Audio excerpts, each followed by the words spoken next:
Phase में second phase में core commander को भी आना है, क्या बातें हुई आज? बिस्मिल्लाहिर्रहमानिर्रहीम।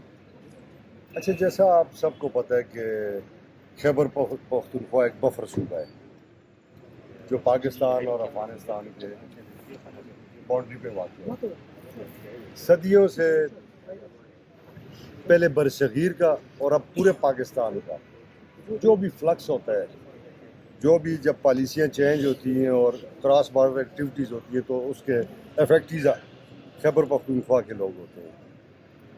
हम ये देखना चाहते थे और ये जांचना चाहते थे कि हमारी पुलिस की कैपेबिलिटीज़ क्या है, हमारी पुलिस कर क्या रही है और क्या क्या ऐसे काम हुए हैं जो अब तक पूरी तरह हमारे इल्म के अहाते में नहीं है।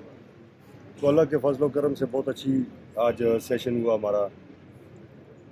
IGP साहब ने और उनकी पूरी टीम ने बड़ी कम्प्रीहेंसिव ब्रीफिंग दी, बहुत सारी बातें हुई, NMDs के हवाले से भी हुई, टेररिस्ट एक्टिविटीज़ के हवाले से भी हुई, जो तश्कीलें इन पूरे इलाकों में हैं उनके हवाले से हुई, और काफ़ी इत्मीनान हुआ कि हमारी पुलिस जो है माशाल्लाह बड़ी एफिशिएंसी के साथ, बड़ी एफिशिएंटली अपना काम सर अंजाम दे रही है।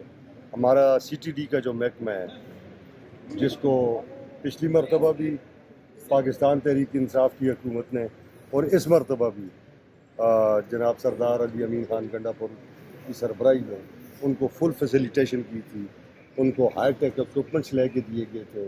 तो आज अल्लाह के फजल करम से उनकी कारकर्दगी बहुत बेहतर है। तो ये सारी बातें उसमें हुई। स्पीकर साहब, ये बताएं कि जिस तरह कल असम्बली में बात की जा रही थी ऑपरेशन के हवाले में खैबर पख्तूनख्वा, तो आज आपको ब्रीफिंग दी गई, आप क्या समझते हैं कि बाज़ इलाकों में ऑपरेशन के हवाले से जो बातें हैं वो होनी चाहिए, नहीं होनी चाहिए? देखें, पार्लियामेंट ने बहुत सारे चीज़ें डिस्कस करनी है अभी। बहुत सारे वफाकी कानून और सूबाई कानून के तहत पाक फ़ौज को मदऊ किया गया, यहाँ action aid in civil power के ज़रिए उनको इख्तियारात दिए गए। अब ये पार्लियामेंटेरियंस का काम है कि वो इस चीज़ को डिस्कस करेंगे, वो इस चीज़ को देखेंगे। पुलिस से हमने ब्रीफिंग ले ली है, इंशाअल्लाह ताला हम कोर कमांडर से 11 क्राफ्ट से भी ब्रीफिंग लेंगे। उसके बाद हम एनालाइज करेंगे कि कितने ऐसे ज़िले हैं हमारे जिनमें ज़रूरत है इस एक्ट के ज़रिए फ़ौज की मौजूदगी की, और कितने ऐसे ज़िले हैं कि जहाँ इसकी ज़रूरत नहीं है, क्योंकि हम ये समझते हैं कि हमारी पुलिस की कैपेबिलिटीज़ बहुत ज़बरदस्त है। हमारे जवानों की शहादत और जो इन्होंने काम किए और कारनामे किए हैं वो सारे जो हैं वो इस बात के गमाज़ी हैं कि बहुत सारी जगहों पे हम कैपेबिलिटी रखते हैं कि हम खुद अपने वसाइल के साथ और अपनी लोकल पुलिस के साथ इन चीज़ों को टैकल कर सकें। तो ये अभी अंडर डिबेट आएंगी, डिस्कशन आएंगी, फिर गवर्नमेंट के साथ इसके ऊपर बात होगी, तो उसके बाद ही हम किसी फैसले की। स्पीकर साहब, यहाँ पे जो सियासी कारकुनों के खिलाफ मुकदमात हैं, उनकी गिरफ्तारियाँ, उस हवाले से भी बात हुई?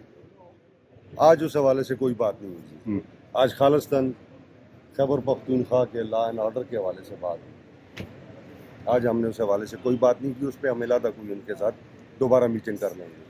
सेकंड फेज कब शुरू होगा? और ये भी कहा जा रहा है कि कमेटी बनाई गई है जो 15 दिन में रिपोर्ट सबमिट करेगा। मुझे बता दें कब आपने बनाई है और किस अभी तक हमने ऐसा कोई नहीं। हम ये कमेटी है ना जो आज बैठे हैं, यही कमेटी है, तो इंशाल्लाह अब असम्बली में भी इस बात को डिस्कस होगी, पार्लियामेंटेरियंस डिस्कस करेंगे, फिर गवर्नमेंट के साथ हम डिस्कस करेंगे, कैबिनेट के साथ डिस्कस करेंगे, सरदार अली अमीन खान गंडापुर के साथ डिस्कस करेंगे, फ़ौज के अकाबरीन के साथ डिस्कस करेंगे, फिर हम किसी नतीजे पे पहुंचेंगे कि कैसे इस चीज़ को आगे लेके जाना है। मैं सिर्फ इसमें एक चीज़ सिर्फ इसमें कमेंट